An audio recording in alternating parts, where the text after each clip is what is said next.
Lecture 12, Sensory Experience. In this lecture, we'll go beyond defining the basic modalities of sensation and talk about the factors that determine what we experience when we sense something in the world. In the abstract, each modality of sensation appears to be characterized by four factors: the proximal stimulus, or type of physical energy that falls on a receptor organ; the receptor organ itself, which is stimulated by the proximal stimulus; the sensory tract that leads from the sensory receptor to the brain; and the sensory projection area in the brain, which is where the neural impulse set up by the receptor organ eventually lands. At first glance, it would seem that each sensory receptor organ is specific to a different kind of proximal stimulus, which would mean that the various sensory modalities are actually defined by particular kinds of proximal stimulus. Vision by light waves, hearing by sound waves, and so on, each of these proximal stimuli setting up neural activity in one or another specific kind of receptor organ. That would be a great and simple system, and it's a view that prevailed for a long time. Unfortunately, it turns out that the modality of sensation is not uniquely associated with any particular proximal stimulus or receptor organ. For example, other stimuli can lead to a particular sensation. If you close your eyes and press your finger lightly on your eyelid, you will, of course, experience a sensation of touch stemming from the pressure that deforms the surface of the skin there. But you'll also experience the sensation of vision in terms of various lights and colors, even though no light waves are getting in to the rods and cones in the retina of your eye. So visual sensations are not just a product of light waves. They can come from other kinds of stimuli as well. As another example, and you shouldn't try this for yourself, but if you box somebody's ears, they will experience both touch sensations, to put it mildly, but also a ringing in his or her ears. Again, there's no sound wave getting through, but something is stimulating those hair cells. Moreover, it turns out that electrical stimulation of various sensory receptors can also give rise to sensations, which is how cochlear implants work in cases of people with certain forms of deafness. And, for that matter, more recently, retinal implants appear to be working in cases of people with certain kinds of blindness.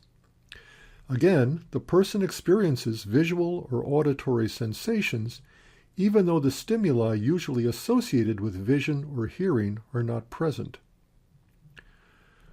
Proof that the modality of sensation cannot be defined in terms of either the proximal stimulus or the sensory receptor comes from electrical stimulation of the afferent nerves, the sensory tracts that lead from the receptor organs to the central nervous system.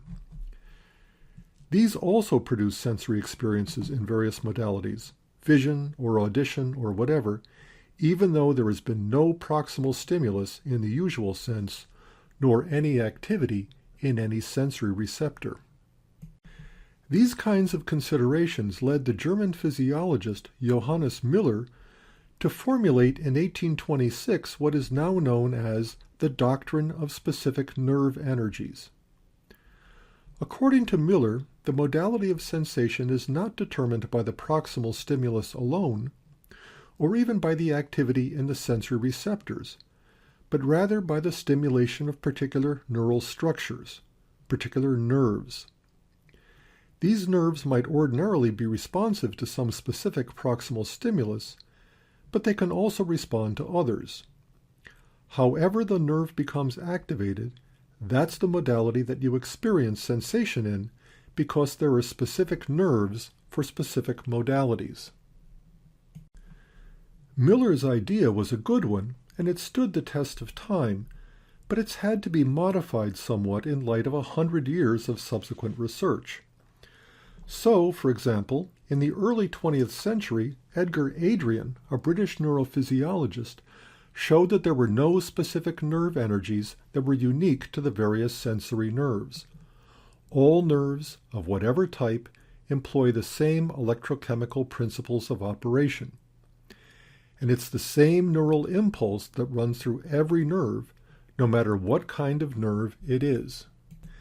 It's the same neural impulse running through the optic nerve, giving rise to the sensation of vision, as runs through the cochlear branch of the vestibulocochlear nerve, giving rise to the sensation of hearing. And it's the same neural impulse running through the cochlear branch of the vestibulocochlear nerve, giving rise to the sensation of hearing, as runs through the vestibular branch of the vestibulocochlear nerve, giving rise to sensations of balance. So there's no specific nerve energy associated with any particular sensory modality. The modalities are different, but it is the same nerve energy running through each of those sensory nerves. Moreover, clinical studies of patients undergoing neurosurgery by the Canadian neurosurgeon Wilder Penfield and others showed that sensory experiences could be produced by the direct electrical stimulation of various areas of cerebral cortex. Penfield discovered that when he electrically stimulated certain areas of the occipital lobe, like area V1, the patients would report seeing various kinds of things. When he stimulated the primary auditory cortex in the temporal lobe, area A1, they'd report hearing various kinds of sounds. And when he stimulated the somatosensory cortex in the parietal lobe, they reported the feeling of being touched in various parts of their body. Here, there's no proximal stimulus, at least not light waves or sound waves or mechanical pressure. There's no involvement of the sensory receptors, and there's no involvement of the sensory nerves. So now we have to modify Müller's doctrine of specific nerve energies a little bit so that it refers not to nerves, but rather to neural centers in the cortex where those nerves connect. Put concisely, this modification says that the modality of sensation is determined by the projection area in the brain to which the sensory impulse is delivered. That's why pressure on the eyeball creates the sensation of vision as well as the sensation of touch, because the neural impulses set up in the eyeball go to the visual area of the brain, not to some other area of the brain. If we could rewire the nervous system so that the optic nerve would connect to the auditory cortex instead of the visual cortex, we would hear sights. And if we could connect the cochlear branch of the vestibulocochlear nerve to the visual area, we would see sounds. It doesn't matter where it starts out. What matters is where the neural impulse ends up. In the final analysis, the modalities of sensation are determined by the projection area which receives the neural impulses from the sensory receptors. So, in the modern version of Müller's doctrine of specific nerve energies, the sensory modalities are not defined by the proximal stimulus. They're not defined by the receptor organ. They're not defined by the afferent tract. They're defined by the projection area in the brain. There's something about the visual area that generates visual sensations. And there's something about the auditory area that generates auditory sensations. Of course, there's still that problem of how the somatosensory cortex distinguishes among touch and temperature and pain, and for that matter, kinesthesis. We don't have a good idea about that yet, but whoever figures it out probably has a prize waiting in Stockholm. So far, we've been focused on the differences between the various modalities of sensation. What makes the difference between hearing something and seeing it, tasting something and smelling it? But we don't just hear sounds and smell smells. Our sensory experiences are all imbued with various qualities of sensation. And sensory science tries to figure out how we do this as well. There's one quality of sensation that all sensory modalities have in common. That's intensity. Lights are bright or dim. Sounds are loud or soft. Tastes and smells are strong or weak. Other qualities of sensation are specific to a particular modality. In vision, we have hue, which is the difference between, say, red and yellow, or green and blue. We also have brightness, which has to do with how light or dark a color is. And saturation has to do with the purity of the color. In audition, we have the pitch of a stimulus, whether it's high like a trumpet or low like a tuba, and the timbre of a sound, whether it's pure like a flute or raspy like an oboe. In gustation, we have flavors such as sweetness, sourness, saltiness, or bitter. We also have qualities of odor, such as whether something smells fragrant or putrid or burnt. And finally, we have qualities of touch, like whether an object feels rough or wet. So where do these qualities of sensory experience come from?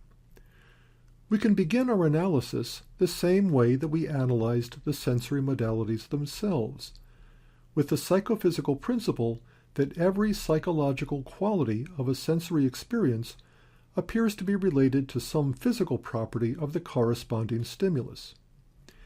In the same way that seeing ordinarily has something to do with light waves, and hearing normally has something to do with sound waves, so each of these qualities of sensation seems to be related to some physical aspect of the stimulus. And the 19th century psychophysicists and their 20th century counterparts have devoted their research to trying to figure out what these psychophysical correlations are. We'll get back to intensity in a while, but for now, let's look at some of these modality-specific qualities of sensory experience, with an emphasis on vision and audition.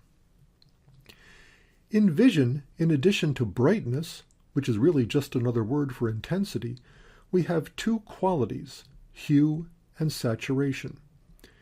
Hue is the difference between red and green and blue and yellow, and it's related to the wavelength of the light which falls on the retina of the eyes. Relatively short wavelengths look blue. A little bit longer, they look green. A little bit longer still, and they look yellow. A little bit longer than that, and they look red.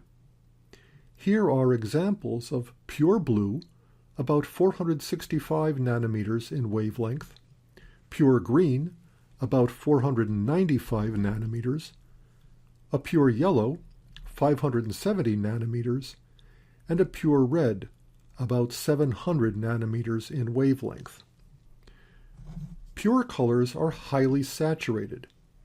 In order to decrease the amount of saturation, we can add a little bit of gray. That pinkish hue that you see there is really the basic red, 700 nanometers, to which we've added a substantial amount of gray. This dilutes the purity of the color. So here we can see the psychophysical principle illustrated. The psychological quality of hue is related to the physical property of wavelength, and the psychological quality of saturation is related to the amount of gray that's been added to a pure color. Similarly, for the qualities of auditory experience, every psychological quality of a sensation is related to some physical property of the corresponding sound wave. In auditory sensation, the quality of loudness is, again, intensity. It's like brightness in vision. Pitch, whether a tone is high or low, is related to the frequency of the sound wave. Very low tones, like the second space C in the bass clef, about 131 cycles per second. Middle C, about 262 cycles per second. Third space C in the treble clef, 523 cycles per second. Modern orchestras tune to second space A on the treble clef, 440 cycles per second, what's known as A440. Timbre, the difference in sound between, say, a flute and an oboe, or a trumpet and a tuba, is essentially related to the shape of the sound wave, not its frequency. Relatively pure tones have just the fundamental frequency, A440, middle C262, or whatever. And they come close to a pure sine wave in shape, like a violin or perhaps a flute. Other musical instruments get their distinctive musical timbre by adding harmonics to the fundamental frequency. We don't have to go into the details on this, but you can see some examples in the picture on this slide, which shows the sound waves that are characteristic of 4 different instruments, all of which are playing the same note, A440, the pitch to which orchestras tune at the beginning of a concert. Pitch is related to the frequency of the sound wave. Timbre is related to the shape of the sound wave. How many harmonics have been added to that fundamental frequency? Again, every psychological property of a sensation is related to some physical property of the corresponding stimulus. Here again, classical psychophysics gives the impression that all there is to sensory experience is some physical stimulus. If it's a light wave, you see it. If it's a sound wave, you hear it. If it's a relatively short light wave, it looks blue. If it's a relatively long light wave, it looks red. If it's a relatively low frequency, the pitch is low. If it's a relatively high frequency, the pitch is high. But we've already seen that the modality of sensation is not determined by the proximal stimulus, nor even by the sensory receptor that transduces that proximal stimulus into a neural impulse. That's what the revised doctrine of specific nerve energies was all about. And it turns out that the same thing is true for the various qualities of sensation within a modality. These are not really determined by the proximal stimulus, but rather are determined by the neural structures that process that stimulus.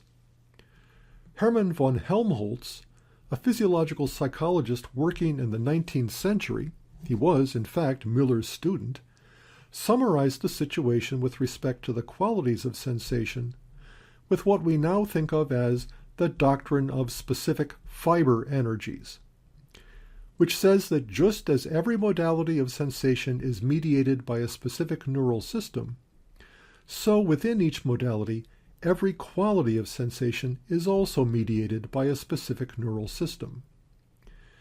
Helmholtz believed that there were particular fibers, neural fibers, in the sensory nerves, which, when activated, produce the various qualities of sensation.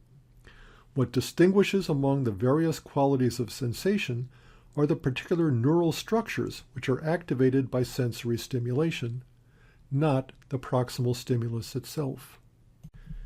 Helmholtz first illustrated this doctrine of specific fiber energies with respect to auditory pitch in his monograph on the sensations of tone, which he published in 1863. This book, by the way, is as much a treatise of music theory as it is a discussion of auditory sensation. Anyway, remember that sound waves falling on the eardrum set up sympathetic vibrations in the basilar membrane, in the cochlea of the inner ear, which vibrates against hair cells which generate the neural impulses that begin the process of auditory sensation. Helmholtz noticed that the basilar membrane is actually a number of discrete fibers that are stretched across a frame, not unlike a harp or a piano. Near the oval window, these fibers are relatively short in length. Farther away from the oval window, they're much longer in length. Now, if you've ever looked at a harp or a piano, you know that short strings emit relatively high-pitched sounds, and long strings emit relatively low-pitched sounds. That's why harps and pianos are built the way they are. Helmholtz suggested that each frequency of stimulation causes a different fiber to vibrate against its corresponding hair cell, so that a high-pitched sound would set up vibrations in a part of the basilar membrane that's near the oval window, where the fibers are short, and stimulate hair cells in that location. A lower-pitched sound would set up vibrations in hair cells that are relatively far away from the oval window, where the fibers are long, and stimulate different hair cells. complex auditory stimuli will set a number of different fibers into vibration corresponding to their fundamental frequency, overtones, and so on. This is known as the place theory of pitch. Helmholtz's theory was largely speculative, based on an analogy between the basilar membrane and the harp. It took another 100 years for Georg von Békésy, a Hungarian psychologist working in America, to actually confirm Helmholtz's speculations.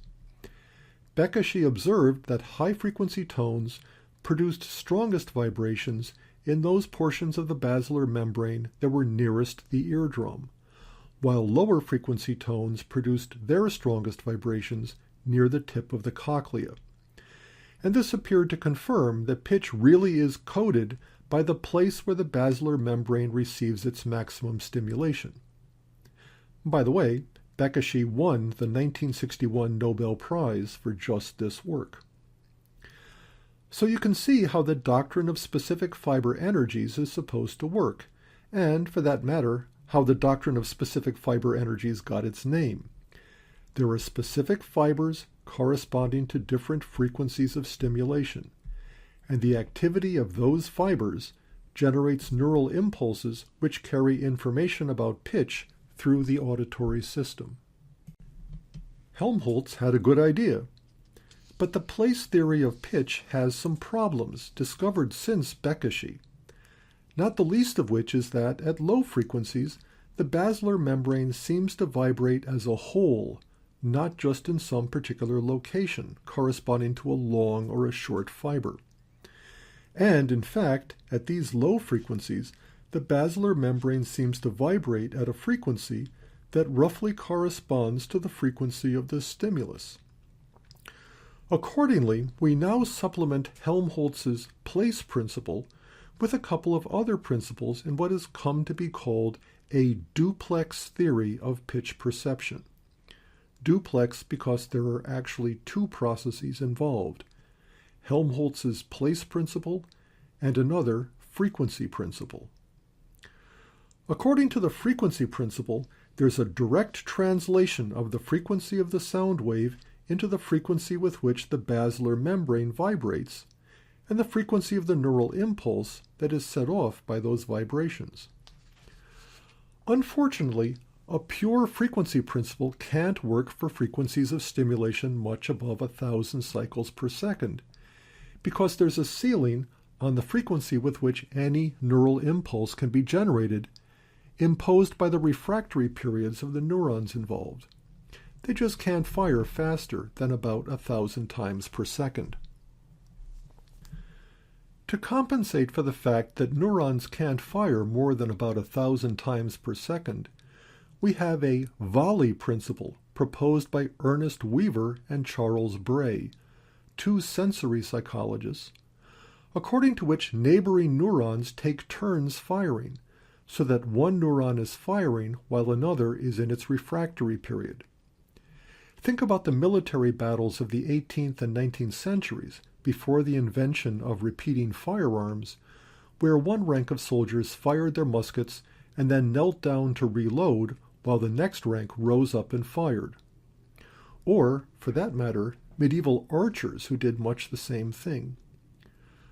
According to the volley principle, pitch is coded not exactly by the frequency with which neural impulses are generated, but by the aggregate frequency of neural impulses, the number of different neurons that are firing over a relatively short period of time. Okay, so wait a minute. That's three principles.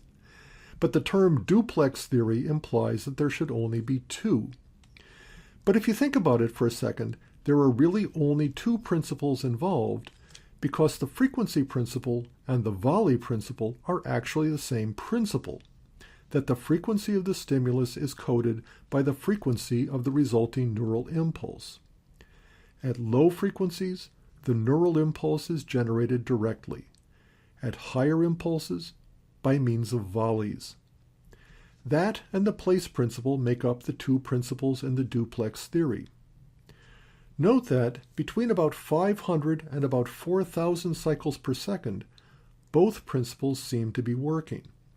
We get both place and frequency, or place and volley.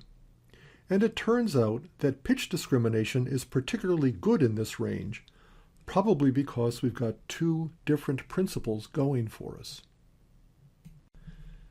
Another application of Helmholtz's doctrine of specific fiber energies comes when we take a look at color vision. In the 18th century, Sir Isaac Newton observed that when he passed sunlight through a prism, it was broken up into a number of different colors, a rainbow of red, orange, yellow, green, blue, and violet. The Roy G. Biv that you learned in art class in elementary school. Where does the I come from? Well, that stands for indigo. It's a long story, but Newton had the idea that there should be as many basic colors as there are notes in the chromatic scale. So there are 7 notes in the chromatic scale, A, B, C, D, E, F, and G, and so we inserted a 7th color, indigo, between blue and violet. And a century later, Thomas Young discovered the physical basis of hue, which is wavelength. As we indicated before, each visible hue corresponds to a different wavelength. Red and orange, relatively long wavelengths of light. Blue and green, relatively short wavelengths. Now that's fine as far as the primary colors are concerned, 6 or maybe 7 of them.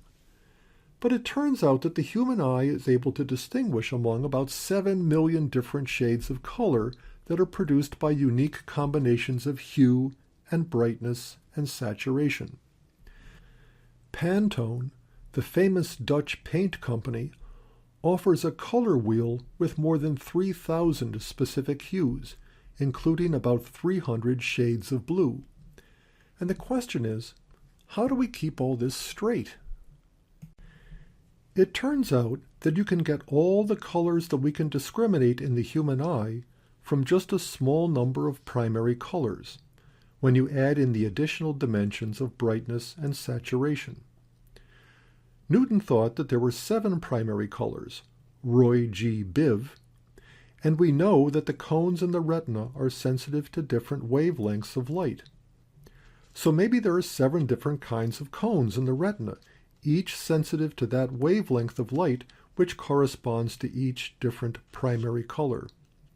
And you mix the activity of these cones in much the same way a painter would mix paints, or for that matter, that a television screen mixes basic colors.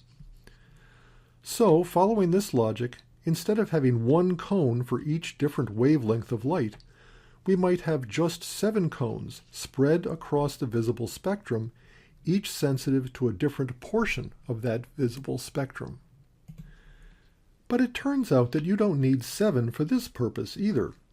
The reason for this is that even if you look at Newton's primary colors, some colors are more primary than others. So, for example, when people look at orange, they usually see orange as a mixture of red and yellow. And when they look at violet, they see a mixture of red and blue.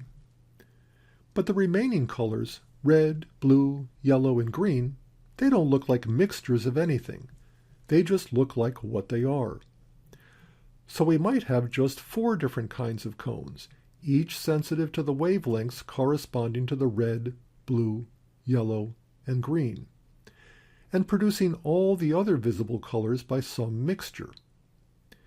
In fact, Thomas Young thought that you might be able to do all of this with just 3 primaries, red, blue, and green, or red, yellow, and green. And the British physicist James Clerk Maxwell actually proved this to be the case by producing a color photograph, the very first color photograph, by the way, through a process of additive mixture in which he added red, green, and blue light together through a filter to produce a fully colored photograph. So Maxwell proved that Young was right. We don't have to deal with 7 primary colors, or even 4, but just 3 primary colors will give us all the colors we can see through additive mixture in which we add colors to black, that is, to no color at all. And so that's maybe all we need as far as cones are concerned in the retina. The work of Young and Maxwell laid the basis for Helmholtz to offer what he called the trichromatic theory of color vision, according to which any visible color can be produced by mixing three primary colors. This suggests that the retina contains three kinds of cones: so-called red cones, which are maximally sensitive to long wavelengths of light; so-called green cones, which are maximally sensitive to medium wavelengths of light; and so-called blue cones, which are maximally sensitive to short wavelengths of light. Any particular light stimulus would stimulate all three of these receptors to varying degrees, and the exact pattern of stimulation would be the information that the nervous system used to generate the experience of color. Pure red light would stimulate the red cones a lot, but not so much the green and the blue. Purple light would stimulate both the red and the blue cones. Yellow light would stimulate the red and green cones, and so on. The French Impressionist painter Georges Seurat made good use of this principle of color perception in his so-called pointillist paintings, such as this one, which is called Sunday Afternoon on the Island of La Grande Jatte. Here we see a wide range of colors, hues, brightness, saturation. But Seurat did not mix his paints on the palette the way artists did before him. Rather, he applied a small number of basic colors, not just red, green, and blue, but a very small number of colors in tiny dots to the canvas, so that they didn't mix at all on the canvas. But the overall impression given by the painting is that these colors are mixed, because, as Seurat is supposed to have said, color is mixed in the eye, not on the palette. You can see this painting at the Art Institute of Chicago. It's the jewel in the crown of that very good museum. It's displayed prominently right at the top of the main staircase. And if you look closely at it, you can see the dots that Seurat used to compose this painting. And if you look at the frame, you'll see the individual paint colors that are used in this groundbreaking work, and in others of its type that forms Seurat's very distinctive style. And, in fact, Seurat actually acknowledged the influence of the physiological and psychological theories of color perception that were offered by Young and Helmholtz. The trichromatic theory of color vision works out pretty well on physical and logical grounds. But when you look at the empirical psychology of color vision, it has a couple of problems. One problem is that the trichromatic theory explains yellow as a mixture of red and green. But that's just not the way we see it. When we look at a patch of yellow, pure yellow, we see it as a pure color. We don't see any red or green in it. This patch of yellow was, in fact, made through additive mixture of exactly equal amounts of red and green. That's how computer screens work.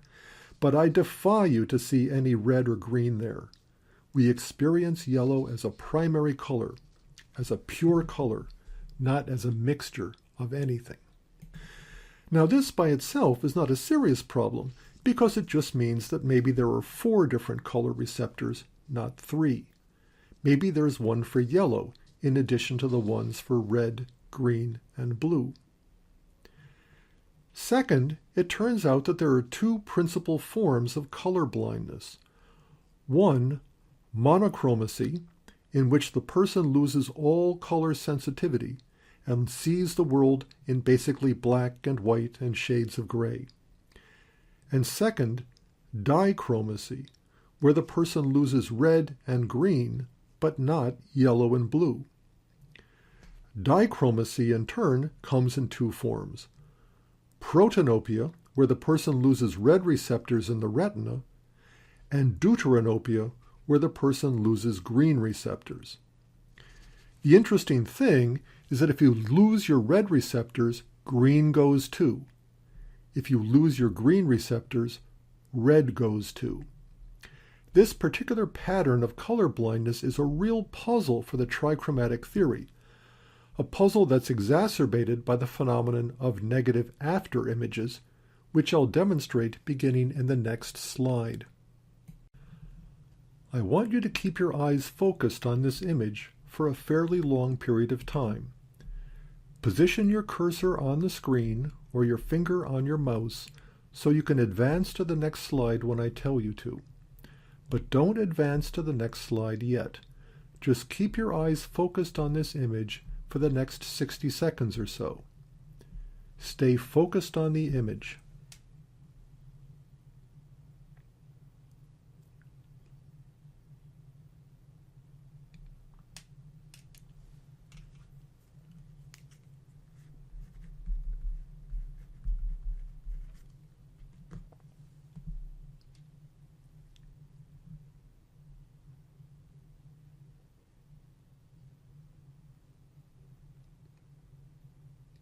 Stay focused on the image. It's okay to blink, but stay focused on the image.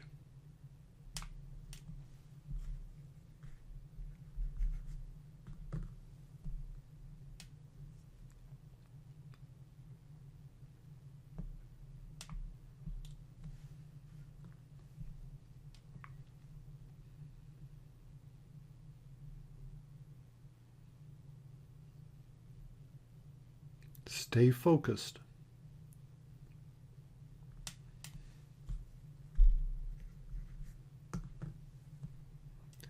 Stay focused. Stay focused on the image, and then get prepared to advance.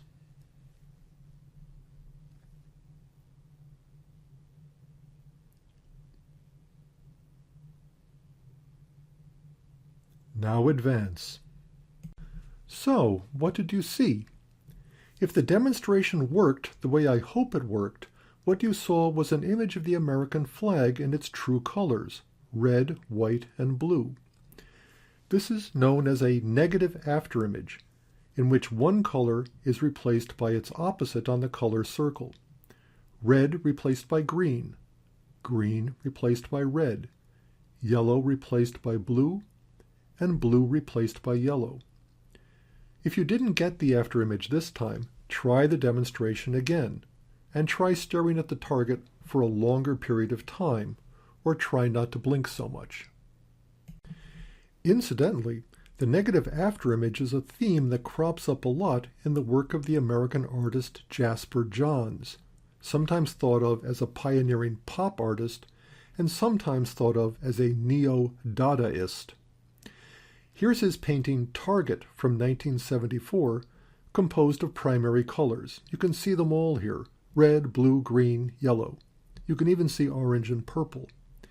And if you stare at this for a while, another minute or so, and then turn to the next slide, you'll probably see an afterimage where the target becomes yellow, blue, yellow, blue, yellow, and the other colors change to their opposites as well.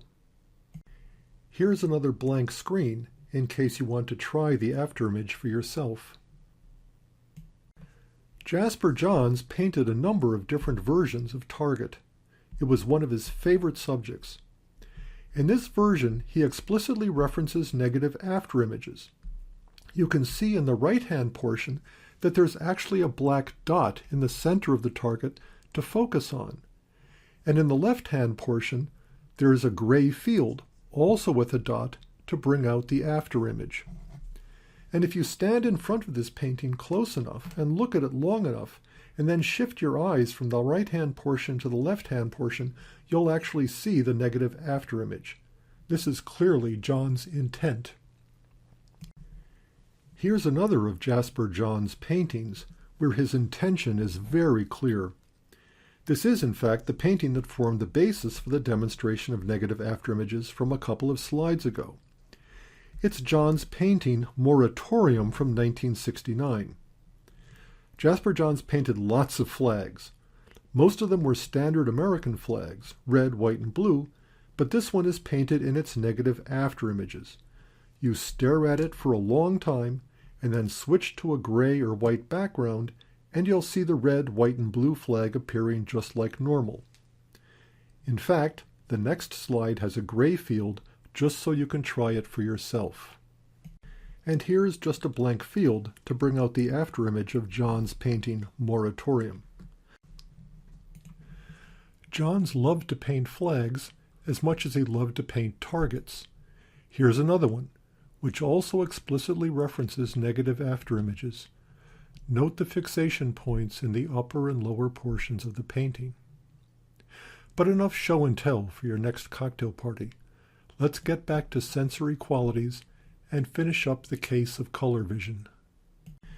Based largely on patterns of color blindness and the precise details of the phenomena of negative afterimages, Leo Hurwicz and Dorothea Jameson, a husband and wife team of vision scientists working at the University of Pennsylvania, offered an opponent process theory of color vision as an alternative to Helmholtz's trichromatic theory.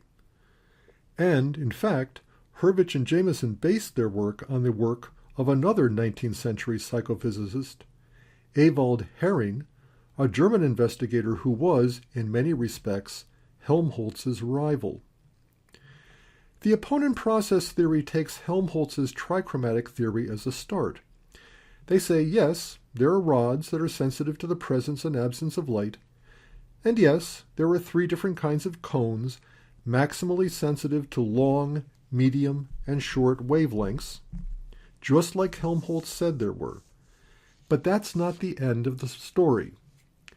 The opponent process theory holds that neural impulses arising from the rods and the cones set off 6 additional neural processes which are themselves arranged into 3 opposing pairs: a black-white pair, a red-green pair, and a yellow-blue pair. Each element of the pair serves as an antagonist of the other, so that excitation of one member inhibits activity of the other.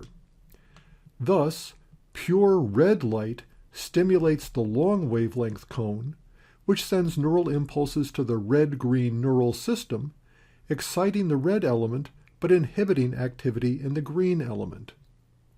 When the red light is turned off, excitation of the red element ceases, and so does the inhibition of the opposing green element.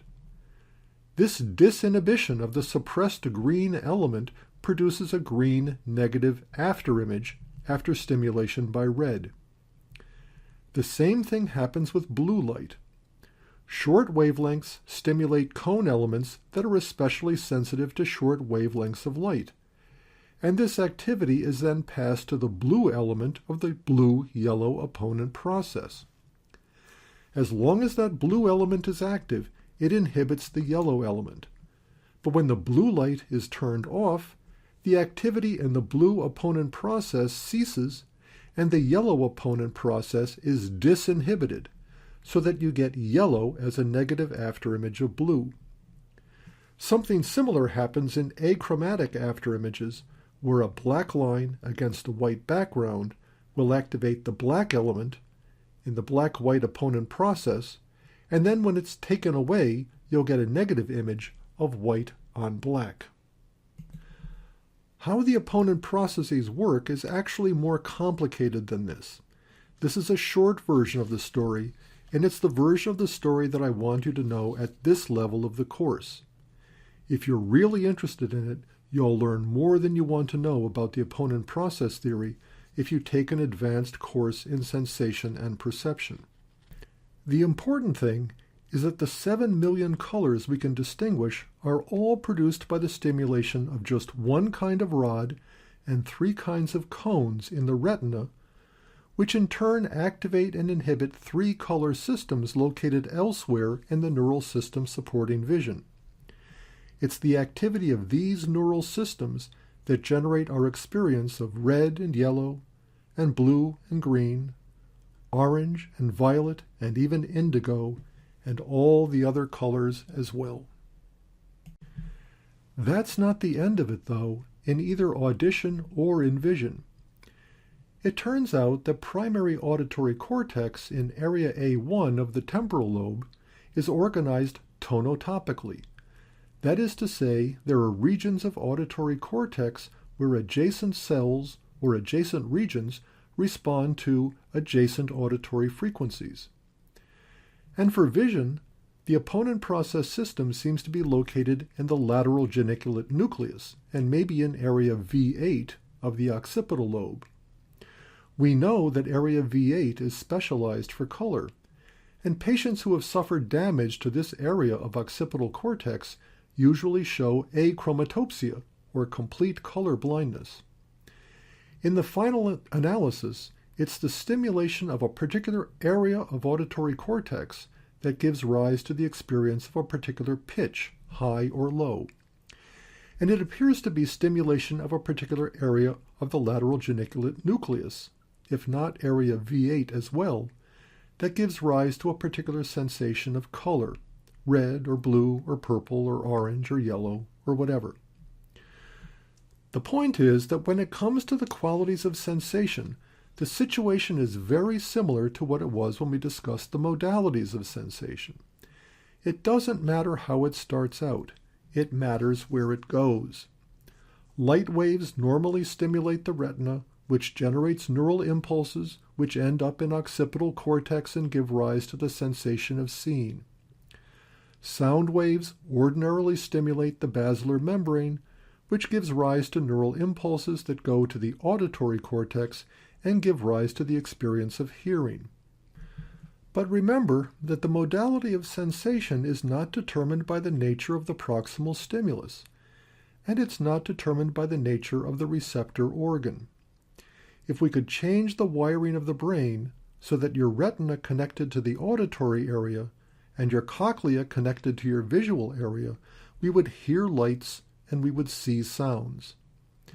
Similarly, if we could rewire your visual system so that the so-called red cones were connected to the yellow-blue opponent process, stimulation of the red cones would result in the sensory experience of blue or yellow.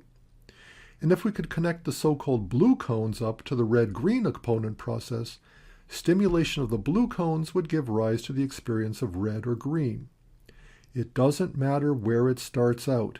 It matters where it ends up. There's no red or blue light as such, just light of relatively long or relatively short wavelengths.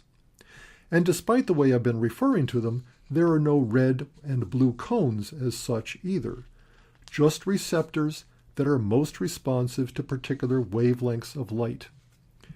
The experience of visual hue, the experience of visual color, is not given by the stimulus, and it's not given by the rods and cones. Sensory experiences are generated by the brain. We can paraphrase Surratt by saying that the experience of color is not in the paint, it's not on the canvas, it's not even in the eye, it's in the brain. And what's true of color is probably true for all the other qualities of sensory experience as well.